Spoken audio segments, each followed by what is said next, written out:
Good morning, good afternoon, everyone. Welcome to the TransCelerate's webinar, How to Make Clinical Trials Patient-Centric, an overview of TransCelerate's Patient Protocol Engagement Toolkit. This is one of two sessions today, so thank you all for joining. Next slide.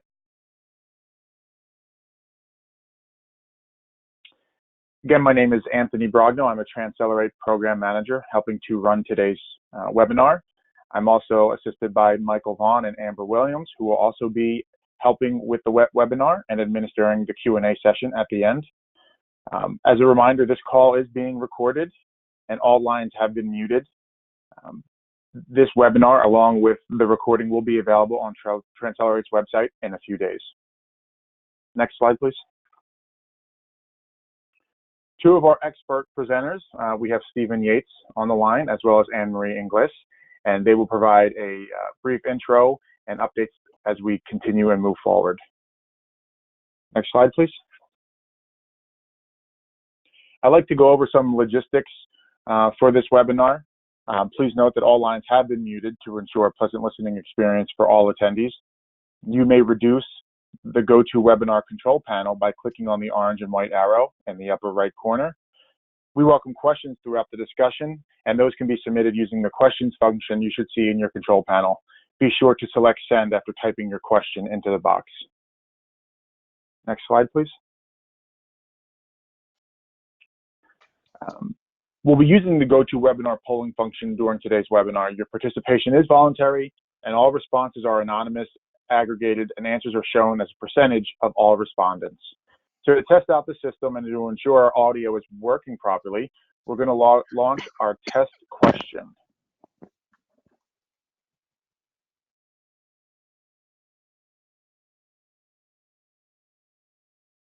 So if you could please just provide some feedback and answer the test question.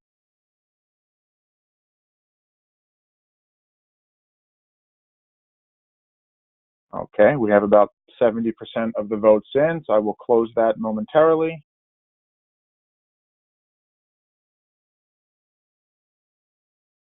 All right, thank you all for voting. So it seems like you all have comfortability with the polling feature here. Okay, next slide, please. So just going to go through some of the ground rules, and I'm going to read this verbatim, but just something we need to cover. We want to make sure that this discussion is helpful and answers as many of your questions as we can. So some quick ground rules. Participation is voluntary, as is using any of TransCelerate's assets and tools. The responsibility for compliance with laws and regulations is owned by solution adopter. You don't have to identify what company you work for. And some things that we would ask for you not to discuss specifically are what vendors, sites, CROs you are using or not using, any issues you have with any vendors, sites, or CROs, any of your long-term development plans, and lastly, anything related to cost. And some questions that we can't answer. We can't answer questions about vendors, cost of using or implementing TransCelerate's assets or tools, and which member companies are using the assets or tools. Next slide, please. So this is a breakdown of our agenda for today. We're going to provide an overview of TransCelerate, an overview of our patient experience initiative. Then we'll go into an overview of our patient protocol engagement toolkit, also known as the PPET. And then we'll have some time left for a Q&A and a panel discussion. Next slide, please. So first, we're going to go into an overview of TransCelerate. Next slide. And I think we have a polling question, another one. So please indicate which response best applies to you.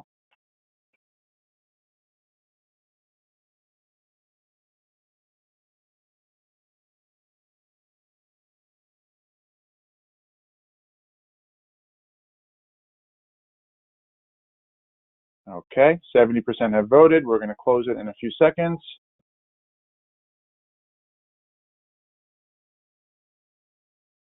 Great. So over 80% of participants responded, and as you can see, thank you for sharing this information. We definitely find this useful, as 79% of the participants are from industry sponsors, including TransCelerate member companies. Okay, next slide, please. Great. So just a little bit about TransCelerate. Really, the main focus here is that TransCelerate is a not-for-profit organization, and really our vision is to help improve the health of people around the world by accelerating and simplifying the R&D process of innovative new therapies. Next slide.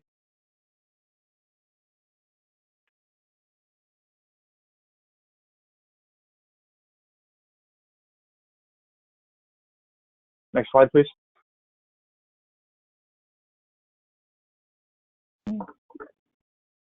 Okay, thank you. So again, a brief history. TransCelerate was founded in 2012 with 10 member companies and focused on 5 initiatives. Today, there are 20 member companies and over 25 initiatives.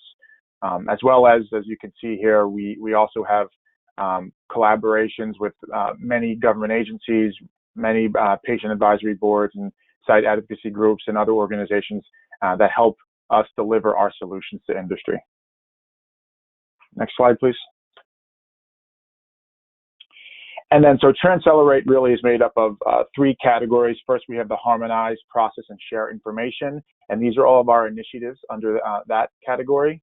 Second is our enhanced sponsor efficiencies and drug safety. This is known as our pharmacovigilance portfolio.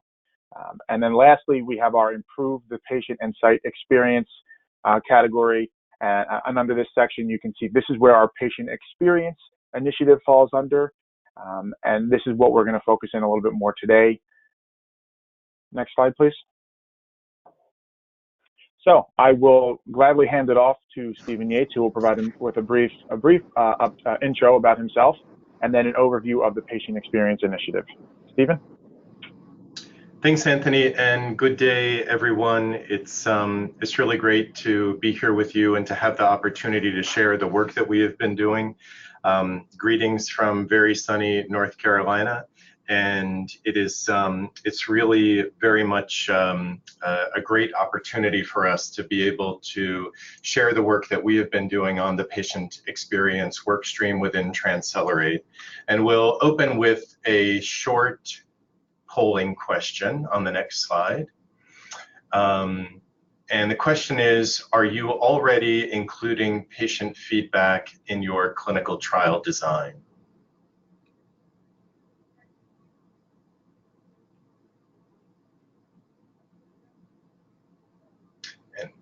Anthony, as you know, I can't see the progress on that, so I'll leave it up to you as to when we go forward to close it. Yep, sounds good. We're at about 75% voted right now. We'll just leave it open for a few more seconds. Great. Over 80% have voted. All right, and that's a great outcome, that 50% of those who are participating are incorporating feedback into trial design. I guess the flip side to that is potentially that 50% are not. And that's also good for us to appreciate as well as we enter into this dialogue, because the next slide will give us a little bit of a sense on how overall within the industry, organizations are engaging with patients. So really what we know is that the philosophy is there, and the desire is there, and the appreciation for the need to engage with patients really seems to be there. The challenge is, how do we operationalize it? And if we look at some of the data here that we've collected, that it's a very small number of organizations, sponsors who are getting feedback from patients, not necessarily representing what we saw on the survey just a moment ago. We see that quite a few sponsors are not getting feedback about the logistics of their study. Oftentimes that relates to the schedule of events. How often does the patient have to come in, and what's the demand that we're asking for the patient to comply with as part of their participation. And maybe one of the most challenging observations is that no organization out of the 14 that were surveyed has a company-wide process for asking patients feedback.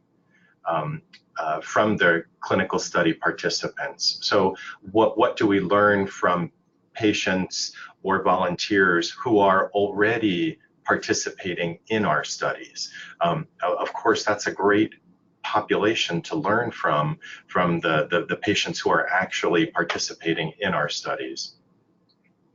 And again, only a small number who received feedback after the study ends. So really what this tells us is that we've got a long way to go. And that was one of the foundational aspects, and if we go to the next slide, that we built our patient experience work stream on, that we wanted to grow in this area, but it really seemed like an overall systematic program and process for really elevating the role of patient engagement and the place of patient engagement and how you actually conduct patient engagement was missing from the overall landscape when we started our work 3 years ago. And this is a little bit of what that vision looked like, that if we could really impact study design, scientific objectives, procedures and assessments, and the schedule of events by incorporating the voice of the patient and really elevating patients from simply participants to partners and co-developers in our clinical development programs, then we could impact and translate the work that we are doing into potential decrease for patient burden, impacting the perception of value of participation in a clinical study, really trying to align ourselves with the, this global effort of patient empowerment and further driving willingness of patients to participate in clinical studies. The next slide focuses a little bit on the roadmap that we have taken so far. And I think I mentioned that we started out 3 years ago with some very raw ideas about what we wanted to accomplish. And over the last 3 years, we focused those ideas and collaborated with research centers, with CROs, with almost all of the TransCelerate volunteers and participants from the TransCelerate member companies, as well as, and it's really important to emphasize, as well as patients, because we didn't want to model inappropriately model the work that we are doing by trying to deliver something to patients that really didn't involve engaging patients along the way. And then just this last quarter, in September, we made these toolkits publicly available on the TransCelerate website. And so they are there now, and we're going to talk about that a bit later with Anne-Marie as she walks through those tools. But just to let everyone know, these are available for anyone and everyone to use, and we really hope that people will start to take advantage of them soon. So the next slide, we can see just sort of an overarching view of the 2 toolkits that we developed within our patient experience workstream. And I'll emphasize that we're only talking about the PPET, the toolkit on the left today. There'll be more opportunity to learn about the SPFQ tool later. So the toolkits are the Patient Protocol Engagement Toolkit, or the PPET, and that is really a toolkit that helps a sponsor to understand how to engage with the patient. And it has a user guide, which is a great resource, which is a step-by-step user guide on how to implement patient engagement within your organization. There is a question bank that can take the components within the protocol that the clinical team prioritizes for patient engagement and help to really understand, well, what is it that we want to know? So often in patient engagement, people will say, we really need to engage with patients, and everybody's on board with this idea that we really need to engage with patients, but nobody's really thought about, but what is it that we want to learn? And that's so key to developing that patient engagement strategy. And that's what that question bank can be so helpful with guiding a team in how to conduct an engagement activity. And then finally, there's a whole series of feedback templates that are available to help the people who are conducting a study give feedback to key stakeholders, including patients who would have participated in these various engagements. The second toolkit, and I'll just introduce it at a very high level, is the Study Patient Feedback Questionnaire, or the SPFQ. And the SPFQ is all about gaining knowledge from patients who have participated in a study. And it ties back to the Patient Protocol Engagement Toolkit to try to help a sponsor understand, did we really meet our objectives of patient engagement? And in the next slide, you can see a little bit better how these two toolkits fit together. The Protocol Engagement Toolkit is designed to be implemented at the earliest stage of developing a product. And you can even envision how something like this could be used at the stage of the TPP, the target product profile for a particular asset, when you really want to understand, well, what's the value that we can bring to patients? How are we going to differentiate this asset from other potentially similar therapeutics? And the best way, or one of the best ways to do that, is to really understand from a patient perspective is, well, what do you need? If you have this treatment for your disease, what's not being met? And this toolkit can really help an organization start to think about the development of the therapeutic from the patient perspective. And so that in the end, we all deliver something that creates value for patients, not just another therapeutic that's available that really hasn't met that particular need. And then the second toolkit is really designed to be used during and after the execution of the protocol itself, so that we can understand how are patients experiencing the study during the actual implementation and the operationalization of the study, as well as what was their overall experience when they completed. And then the really nice part about that is that those learnings can then be incorporated back into the next time the pipette is used, so that there's really this ongoing cycle of learning. Now, the toolkits can be used separately. It's not a requirement, it's not an expectation that they are used together, but there's really some great synergy in putting the toolkits together when it's a development program is being implemented. And then the last slide for my part of the presentation is really looking at opportunities and value. And I think hopefully you've started to get that appreciation already of what those opportunities are, of capturing the patient feedback, of collecting that feedback before, during, and after a study is implemented, and using that data that we get from patients to really engage participants more effectively when studies are being designed and when studies are being implemented.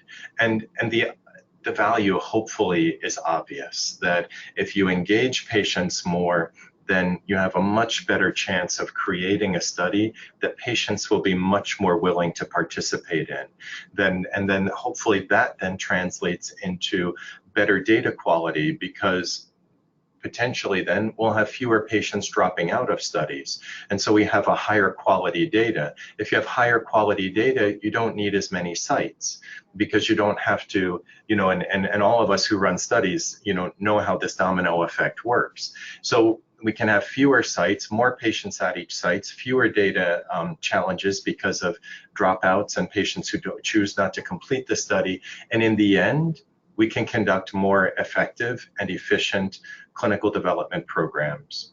And that's good for companies because we meet our timelines. And it's even better for patients because we get the therapeutics to them that they're waiting for. So with that, I will complete my portion of the presentation and turn it over to my colleague, Anne-Marie Inglis, who has been a fabulous participant in our work at TransCelerate, and it's really a pleasure to have been working with Anne-Marie for this past year. Thank you, Stephen. I have to say that it's been a pleasure to work with you too. And I just wanted to point out to everybody that Stephen and one of his colleagues are really the people who drove this whole project over the last 3 or so years. So thank you for that, Stephen.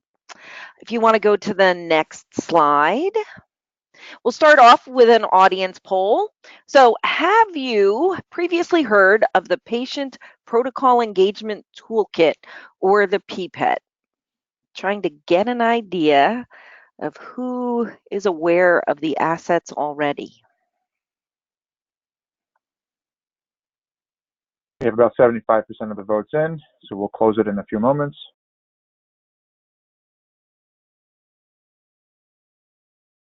Okay. 80% of the votes are in. Okay, thanks, Anthony. So we're almost half and half here, so it's good to hear that people have heard about it. I'll be going into it in some depth, so maybe show you things you haven't heard before. And for people who aren't familiar, we'll let you know what it's all about. If you want to go to the next slide, please. So the Patient Protocol Engagement Toolkit, or the PPET, is a comprehensive set of materials that sponsors or any other stakeholder can use to engage patients during protocol development. The goal, as Stephen has already talked about, is to improve patient experience and reduce patient burden by understanding what patients want up front.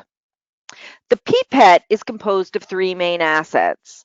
There's the user guide, which contains considerations for use as well as use case examples. There's a resource guide containing a question bank to consider, when you're engaging patients in feedback. It also has some example slides, etc., that could be used while asking different questions about the protocol. And then the final piece is the patient advisor feedback templates. Those are templates that can be used when you're engaging patients in feedback. There's a few different sorts of templates there. There's the Patient Advisory Board Execution Template, which is a template to use to provide a description on how to develop the patient-facing material. There's a patient-facing report. So after the engagement has been completed, it gives you a templated report so that you can share that back with patient advisors whom were involved in providing the feedback. There's a patient advisor appreciation letter, basically a thank you letter to the patient advisors for their help in the engagement. A study team report, which is a sample team report that you can use to summarize the feedback you've received from the engagement and hand that back into the study team. So pretty useful one-stop shop. What I'd like to do now is walk you through what to expect on the TransCelerate website. So if you want to go to the next slide, this is a screenshot, obviously, from the toolkit. You would access this from the TransCelerate website. If you go to the initiative assets and underneath protocol experience, you would come to this cover page. If you'll notice, first of all, up on the top right there, it says view the study participant feedback questionnaire. If you click that, it takes you back to the other asset that's part of the patient experience group. Stephen mentioned that's for use by study participants who are actually in the study, and there are seminars to talk about that more upcoming. But you would be able to reach that from any point while you're looking at the PPET website. If you notice up along the top white panel, then you'll see the different sections available to you on the website. You can see across the top here that there are different places that you can go depending on what stage you are in your patient engagement needs. It obviously starts with planning for patient engagement. That page will give you an idea of what the patient engagement toolkit is, and basically just an overview and some of the things that you need to consider when you're getting ready to engage patients. The next slide then, I'm skipping over the identifying needs and desired goals, but the structure of the website is exactly the same no matter which heading you choose up along the top. What I'm showing you now, though, is the select patients and appropriate engagement methods. What you can see here is, first of all, things to consider when selecting patients. It gives you a list of exactly that, considerations for how to choose the engagement that you want. So first starts with selecting patients. If you'll notice over to the left of the screen, there's I guess a menu box that shows you what the different subheadings are under the selecting patients. If you click on each of those, it'll take you to a new part in the user guide. So here again, this is things to consider when selecting patients. If you go to the next slide, you'll see that a couple down, we've chosen the example methods of engagement. And what you can see then are exactly that, the example methods of engagement. We obviously aren't scrolling through the whole thing, but patient advisory board, what could that look like? What's the cost associated? What's the time associated with setting it up? And why you might want to use that form of engagement. Obviously, if you scrolled up and down, if we were in the actual website, you could see that there are multiple engagement types, all of which have this same amount of information, making it hopefully pretty easy for the user to look through, decide what makes the most sense for them, and then choose that engagement. I've already mentioned on the left here that we've got this, a table of contents essentially for each individual piece of the user guide. You can either click on the different pieces or you can use those forward and back arrows to navigate back and forth. To get to the actual resource guide, then you would click on this Engage Patients up along the top. If you want to flip to the next slide, and you can see the first thing that comes up for you is considerations during the engagement with patients. This is a way to think about, what do I want to talk about while I'm actually engaging with the patients. At the very bottom of this arrow flow is the resource guide. So if you clicked on download the resource guide, if you want to go to the next slide, it'll take you to this page that says download the resource guide. The resource guide is available. Sorry, hold on one second. I'm going to take a sip of water. The resource guide is a PDF of a resource guide.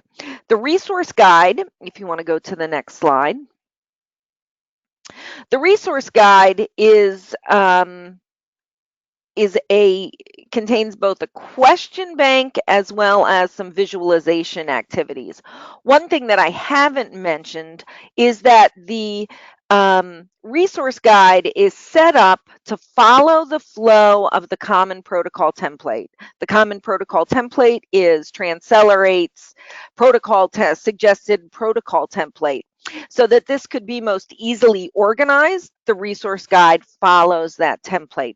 So you can go into it and find for each section of the template, you'll find a piece of the resource guide, which again includes questions and prompts. So you can see here, this page is cut from the study design and schedule activities. So a sample question right at the top there, the estimated duration of this visit would take this long. Do you have any comments on this? And there are a series of questions for each of the pieces. On the right side of the screen here, you can see what I referred to as a sort of templated visualization.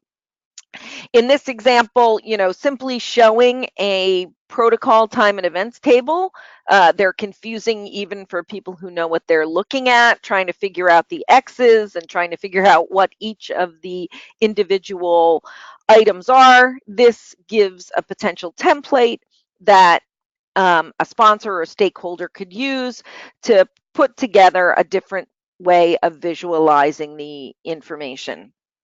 As Stephen's already mentioned, we've done a lot of work with patient advisory groups, etc. So we've gotten a pretty good baseline for what patients appreciate when this sort of information is shared. If you want to go to the next slide. Here's another example for you to take a look at. You can see again that it's got some guidance at the top, hints about what to remember when presenting different parts of the tool. And then again, the question banks. This one is around technology. So some suggested questions: what technology would help people with these different points? Are there technologies that would make things easier?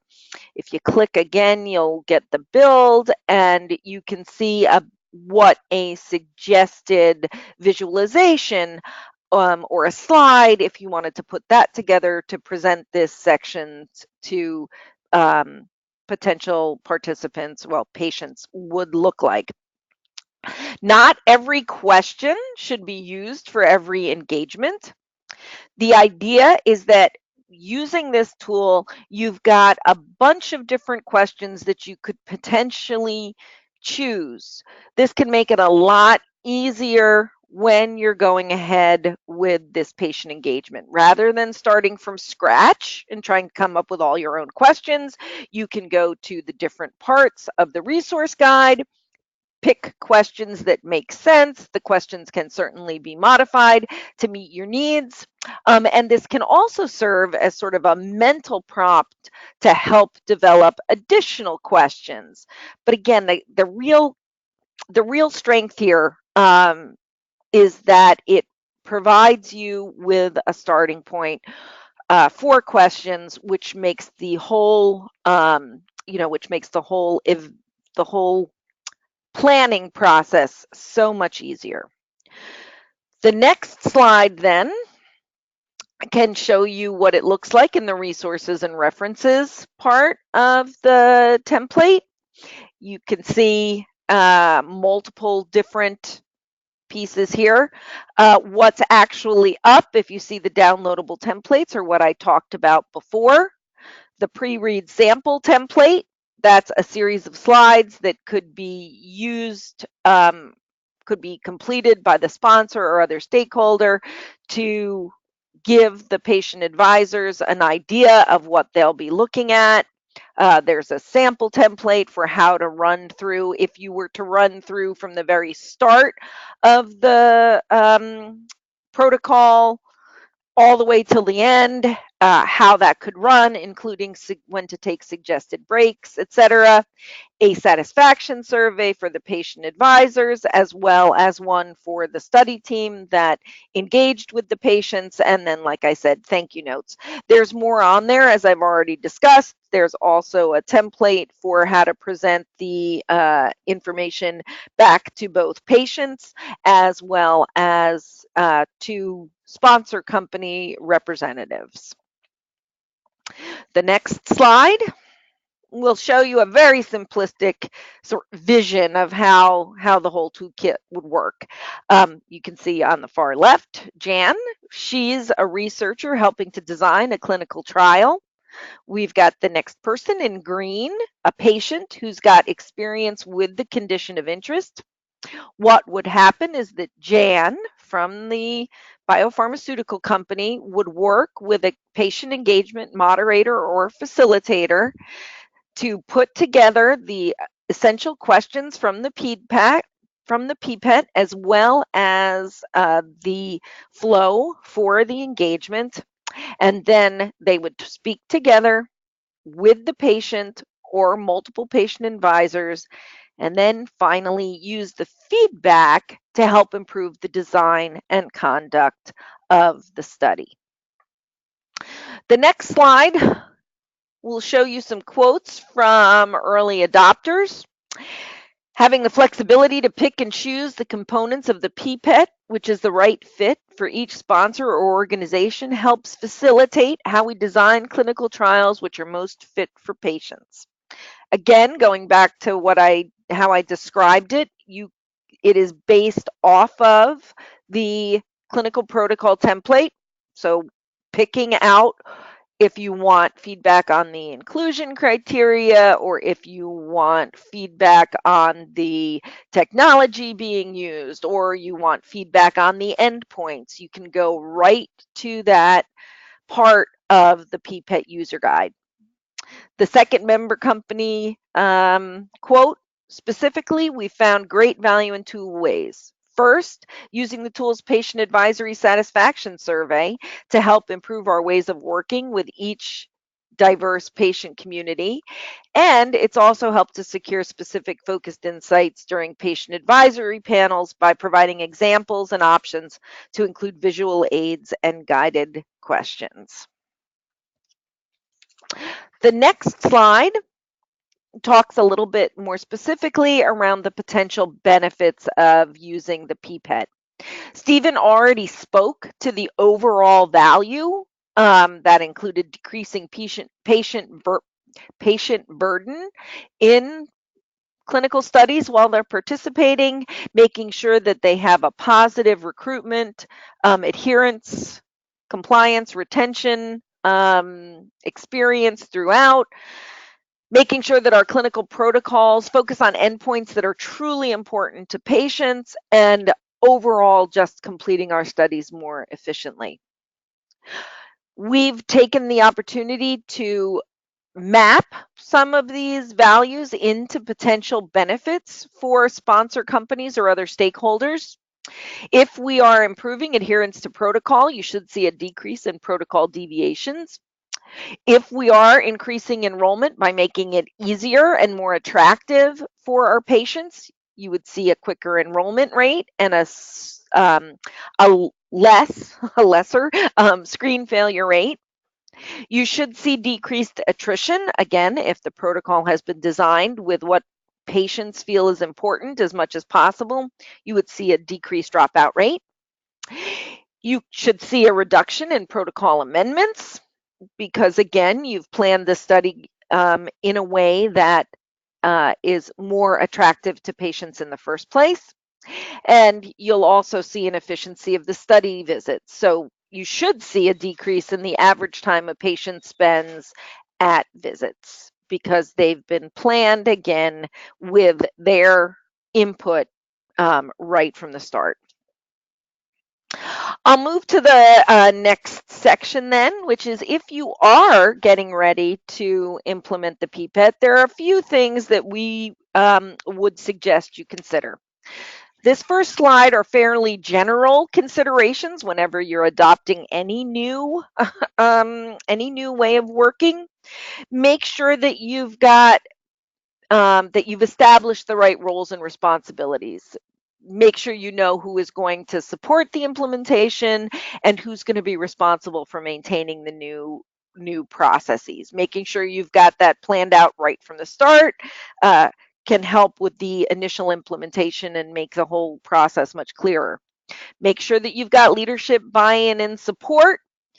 we would recommend doing a stakeholder analysis within your organization to make sure you know who you have to talk to. Have a really clear understanding of your budgetary needs, the timelines, and what sort of resource you're going to need to support. You might also want to consider within your organization if there's need for any sort of third-party vendor support. And then finally, consider your internal SOPs and any legal guidance, and make sure that you've considered what other stakeholders in that area may be needed to get their endorsement for moving ahead with the toolkits. That's pretty general. The next slide goes into some more specific considerations for implementing this toolkit in particular. First of all, your patient engagement strategy. It is really helpful if you can make sure that any of the tools that you're using fit into an overall patient engagement strategy. You should plan the strategy to begin early and then continue throughout the product development lifestyle. Basically, it's not a one and done. Engage for over multiple protocols, over multiple stages of drug development to be able to get the most value. Also, check for existing organizational knowledge. You may have it in your organization, and if you do, making sure that this initiative fits in with whatever other organizational knowledge you have will enhance your probability of success. With any luck, the toolkits would complement what you've already got. Also, identify any experts within your organization who should participate. Make sure that you know who in your organization has the disease-specific knowledge and who else may know something about those patient insights. Having them involved early can help you design the patient engagement more effectively, and potentially having them involved in the engagement could also help develop further follow-on questions. It helps if you've got a cross-functional team involved. The odds are, if you're in a larger organization, that there'll be multiple people with multiple perspectives to consider. Make sure you've got them all on board as you're putting together your implementation plans. It's helpful if there's a patient engagement framework that would detail how patient involvement would be used throughout the life cycle of the drug. Also, establishing patient advocacy group relationships. This patient advocacy groups can help you in multiple ways, and it can actually potentially provide you a pool of patients to include in your patient engagement activities. Finally, when you get the data back from your engagements, make sure that you're acting on the data. It's helpful if even beforehand you've got some ideas around how the data resulting from the engagement activity is going to be collected, shared, stored, assessed, and utilized. Basically, don't wait until the day of or immediately following to figure out what you're going to do with the data now that you've collected it. The next slide is another audience poll. Following this seminar, we're wondering if you believe you or your company would utilize this toolkit. We've got yes, no, or I need to learn more.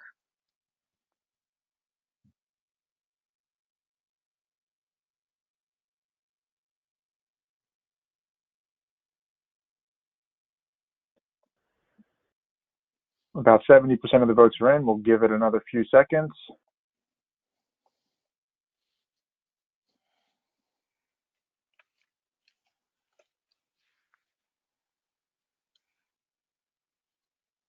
Okay, great. 75% of the votes are in. Yes, and 75% of the people who answered say that yes, they believe that their company would be open to utilizing the toolkit. For the people who need to learn more, there are plenty of experts available through TransCelerate who can answer questions. We'll also answer questions shortly here, but we're happy to do whatever we can to support the implementation. The next poll then is, what else would you be interested in seeing in phase 2 of the Patient Protocol Engagement Toolkit? We've just gone live, but we're already thinking about how we could make this tool even more useful out in the industry. So your options are some guidance around how it could be used to define clinical development plans, changing the format of the PPET to be more like an online tool, expanding the resource guide to add things like special populations. Anything else? Please check other.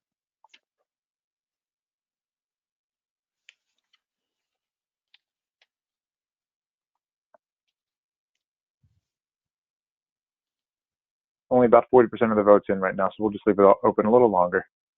Okay, I know this might be a little bit difficult to answer if you haven't had an opportunity to search through the entire available assets.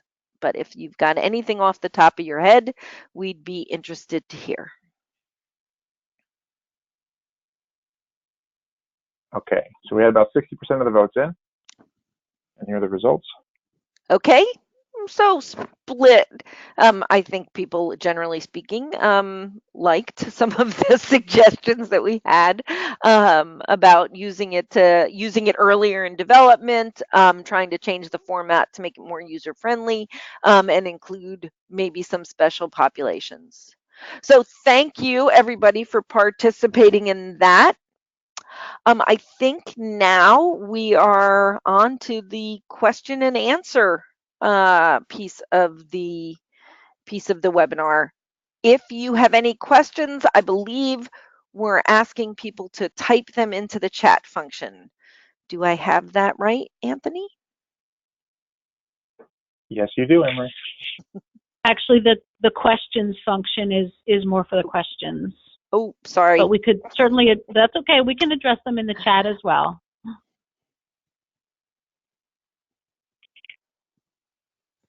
Okay. So we have a question here. Can the sponsor company engage with the patient directly? So I am assuming that that question is in reference to the part where we make the suggestion that there be a moderator or a facilitator present. Assuming that's what the question is referring to, I'll answer it that way. So yes, the sponsor company can directly interact with the patient, with the patients. The suggestion of having a moderator or a facilitator involved is just to help with the flow of the interaction. With an experienced moderator or a facilitator, you can sort of stop going down rabbit holes, make sure that if you've got a full patient panel, that everyone is engaged. So the idea with having a moderator or a facilitator is to get somebody experienced, but there's no reason that in the context that we're talking about here, which is getting feedback on a protocol, that the sponsors could not reach out directly to patients. They would need to have appropriate legal counsel, etc., contracts, whatever is required at their sponsor company, but it's certainly possible. Yeah, I would just tag on to that, Anne-Marie, that a lot of that is rooted in some old philosophy, right? That companies and sponsors cannot or should not engage with patients, and there's absolutely nothing other than our own stumbling blocks that we might create for ourselves that prevent us from thoroughly and effectively engaging with patients. And a lot of that has to be addressed through whatever SOPs and policies our companies may have. But from a regulatory perspective, if we look at what the FDA is asking of sponsors going forward, is exactly the opposite, is that this work should be done and must be done in order to develop appropriate clinical development programs. All right. Thank you, Anne-Marie and Stephen. And Anne-Marie, you did mention the patient engagement moderator facilitator. We had a question from the audience around who can be that patient engagement moderator facilitator. Okay, again, there's a lot of leeway there. We don't necessarily make any recommendations. They can be another member of the sponsor company. They could be from a third party. It's really up to the sponsor company. The idea, though, again, is to get someone who's got some experience dealing with panels, because you don't want to, you want to engage everybody and you want to make sure that the discussion continues to move forward. So the only real recommendation there is that you get somebody who has done group facilitation before so that they know how to keep it moving along. And again, it can be from your member company, it can be from a third party, wherever you feel most comfortable. And it's got to be someone who can speak a language that is acceptable and appropriate to the patients who are participating. That's the other really key part of that, because certainly any of us who are in development could talk well, about a development program, but can we appropriately translate that into language that is acceptable and appropriate for patients? Great point, Stephen. Okay. The next question we have here, what is your recommendation for starting engagement with patient advocacy groups? How do we find third-party vendors, facilitators? So can you repeat the question one more time? Make sure I got the full components of it there. Sure. It is, what is your recommendation for starting an engagement with patient advocacy groups? How do we find third-party vendors or facilitators? Yeah, so maybe it's a two-part question, and I think I should say up front is that as TransCelerate, we don't make recommendations.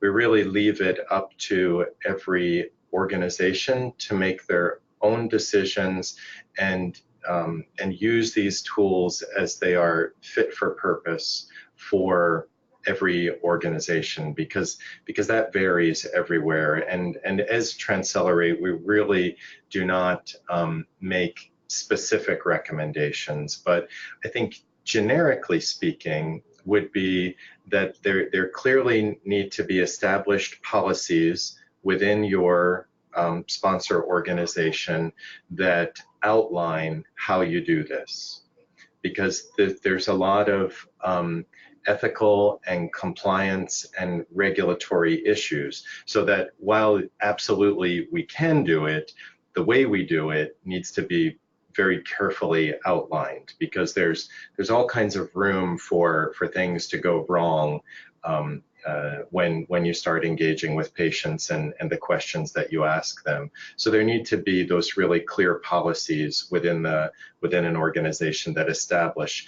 And then there are what you really have to do then is survey the landscape for the patient organizations and advocacy groups that exist, and that sometimes those are the best way to make an initial contact with a patient-based organization, as opposed to finding somebody in your company who has that disease or whose family member has that disease and using that as your primary outlet to identifying a patient. And I say that a little tongue-in-cheek because I know that happens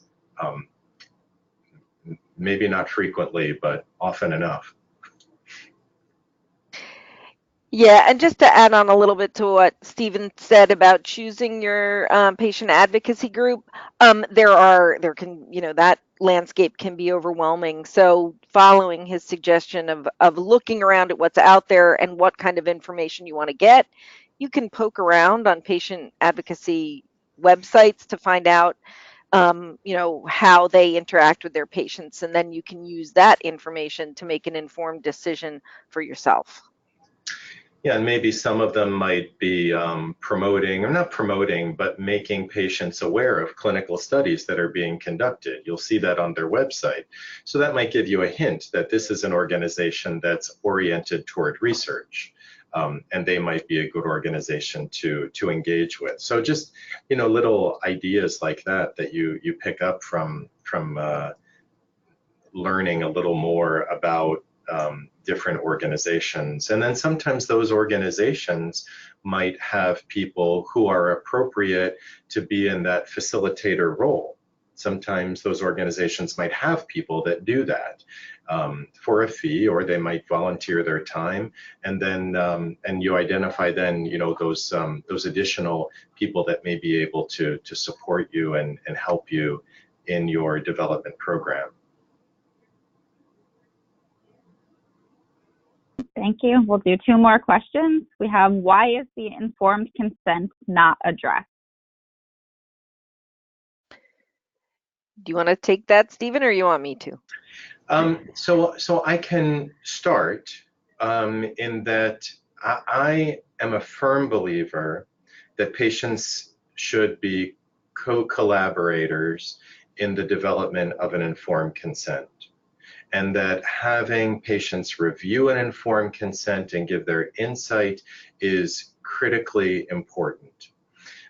That was not the focus of our engagement toolkit. Now, can the learnings that come from implementing the PPET help to inform what is in an informed consent? Absolutely. But we didn't design it specifically with that output in mind. But if you're thinking about holistic patient engagement, which hopefully that's the direction that we're all moving in, then there's certainly that opportunity to use components within the PPET to help inform how the informed consent itself is developed. Emery, maybe you have some other thoughts on that. Yeah, so I wasn't sure actually if that was the piece, if that was what the questioner was asking. I was taking it more from the angle that why aren't we talking about patient consent needed as part of this process? If whoever answered that question can clarify that while we answer the next question, we might, well, I might as well just answer it. I mean, that again is a sponsor company decision. We actually engaged with different IRBs to ask, to ask opinions, please, opinions. And generally speaking, because we're not, it's seen more as a questioning sort of customer engagement activity more than actually part of a clinical trial. So, but again, it can be done at the discretion of your sponsor company's policies and SOPs.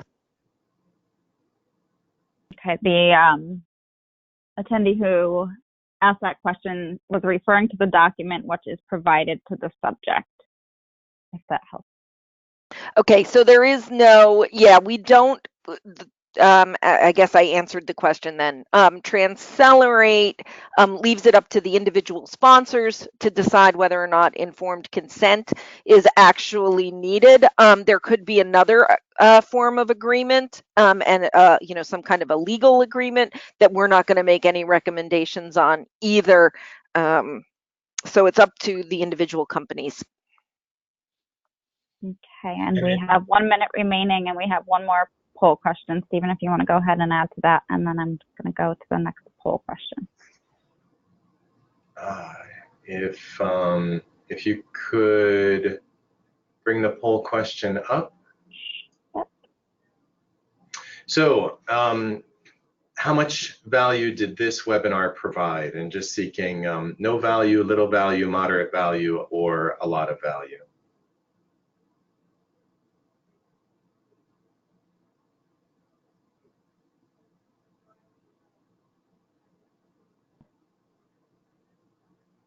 %60 of the votes are in. We'll give it another few seconds and we'll close it out.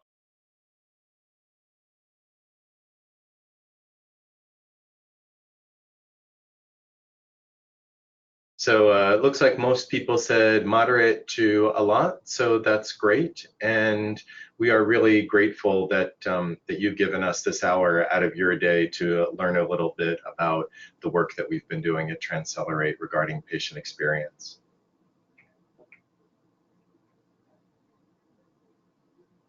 And the recording and the slides will be sent out within a few days.